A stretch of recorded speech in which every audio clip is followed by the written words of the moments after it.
হলো নেইমার। আর এই random subscriber যদি একে ফুটবলে হারাতে পারে তাহলে আমি ওকে দেব $5,00,000 আমি এর সাথে, যার জন্য তোমরা সবাই এতক্ষণ অপেক্ষা করছিলে। বিশ্বের অন্যতম সেরা ফুটবল প্লেয়ার নেইমার, একজন ইন্টারন্যাশনাল ফুটবল সুপারস্টার, 28টা চ্যাম্পিয়নশিপের বিজেতা, একটা অলিম্পিক গোল্ড মেডেল, আর এছাড়াও ব্রাজিলের সর্বকালের সব থেকে বেশি গোলদাতা। সে কম্পিট করবে একজন সাধারণ প্লেয়ার হিগোরের সাথে, আর ওরা কম্পিট করবে $5,00,000 জন্য। যদি তুমি যেত এই টাকাটা শুধু তোমার ব্যাংক অ্যাকাউন্টে যাবে, কিন্তু নেইমার জিতলে ওর বেছে নেওয়া যে কোনো চ্যারিটিতে আমি টাকাটা দেবো। বুঝে গেছো? হ্যাঁ বুঝেছি। আমায় ক্ষমা করো, তুমি হেরে যাবে। আরে নেইমার বলছে তুমি হেরে যাবে, তোমার কি এটাই মনে হয়? না, একদমই না। ঠিক আছে, নেইমার এটা থেকে ভয় পাবে না। ওয়াও ওয়াও, ঠিক আছে। প্রতিবারের মতোই এই গেমের নিয়ম খুবই সহজ। আমরা শুরু করব একটা পেনাল্টি শুট আউট দিয়ে। দুজনে স্কোর করলে আমরা 15 পা করে পিছিয়ে যাব। ততক্ষণ আমরা এটা করে যাব যতক্ষণ না একজন স্কোর করে আর একজন মিস করে দেয়। কে প্রথমে শুরু করবে? চলো। Rock paper scissor shoot. আমি আমি জিতে প্রথম। গেছি। তাহলে নেইমার প্রথমে।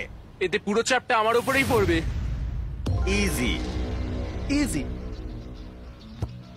ঠিক আছে, আমরা দেখলাম দুজনে স্কোর করলো, কিন্তু এবার আমরা 15 পা পিছিয়ে যাব। ও নেইমার এবার সিরিয়াস হচ্ছে। তোমার এবার ভয় পাওয়া উচিত, ও কিন্তু জুতোর ফিতে বাঁধলো। প্রথম 4টে শট নেইমারের মতো বিখ্যাত ফুটবলার কখনোই মিস করতে পারে না। এতক্ষণ পর্যন্ত দুজনেই খুব সহজেই মারছে। 5 নম্বর শট থেকে নেইমারের সাথে সাধারণ প্লেয়ারের পার্থক্য বোঝা যাচ্ছিল। অফিসিয়ালি দুজনের পক্ষেই চ্যালেঞ্জটা এবার কঠিন হচ্ছে। যতক্ষণ না মিস হচ্ছে ততক্ষণ আমরা পিছবো। এবার তুমি ঠিক আগে আছে? মারো। আমি আগে কোচ মারবো? চায় তুমি প্রথমে শট মারো। ঠিক আছে, মারছি। ও ও, ঠিক আছে, এটা এখনো পর্যন্ত তোমার সবথেকে বাজে শট। এবার নেইমারের পালা। ও ও মাই গড, বলটা পুরো সুইং করে গোলের ভেতরে গিয়ে ঢুকলো। চাপে পড়লে খুব ভালো লাগে। বিশ্বকাপের চাপের সাথে এটা তুলনা হয়? না, বিশ্বকাপে আরো বেশি চাপ।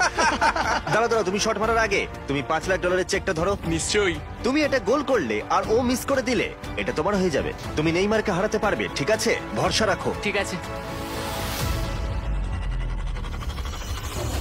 ও না, নেইমারকে এটা গোল করতে হবে। যদি ও মিস করে তাহলে তুমি সুযোগ পাবে। মিস করো, মিস করো প্লিজ। দাঁড়াও ভাই, এদিকে একটু সরে এসো।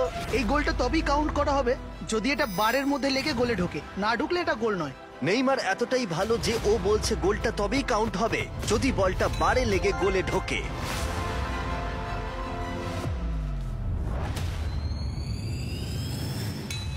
ও ভাই আর মিস করো না, আরে সত্যি মিস বলছি, করো তুমি না ভাই, পারবে। চলো।